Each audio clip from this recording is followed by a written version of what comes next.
আসসালামু আলাইকুম ওয়া রাহমাতুল্লাহি ওয়া বারাকাতুহু। সবাইকে রমজানের শুভেচ্ছা জানাচ্ছি। আমি জুবাইর ইমাম। আজকে আমি আলোচনা করব রোজা কাজা করার কিছু মাসআলা নিয়ে।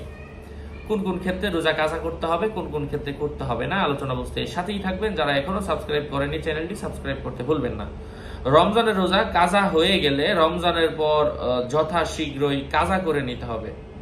যদি রোজার মধ্যে রোজার মধ্যে কোনো বৈধ কারণবশত রাখতে না পারেন, এমন অবস্থায় আপনাকে এটা কাজা করতে হবে।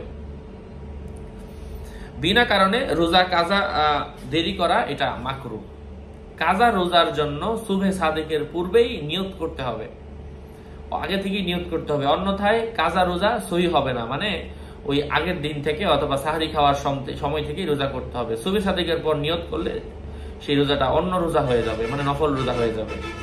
এটা যে কাজা রোজা করতেছেন, যে এক রোজা রাখতে পারি নাই, সেই রোজা না রাখার পরিবর্তে আমি রোজার মাসের পরে আরেকটা রোজা রাখতেছি, এই নিয়তটা মনে মনে স্পষ্ট রূপে করবেন।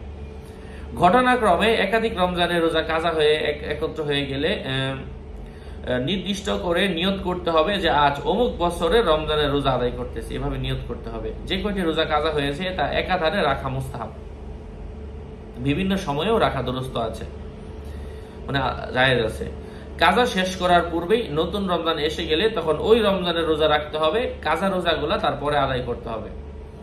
আশা করছি বুঝতে পেরেছেন। রোজার কাজা, তারপর হচ্ছে রোজার কাফারা, ফিদিয়া, এগুলো নিয়েও আমরা পর্যায়ক্রমে আলোচনা করবো ইনশাআল্লাহ। আসসালামু আলাইকুম ওয়া রাহমাতুল্লাহি ওয়া বারাকাতুহু।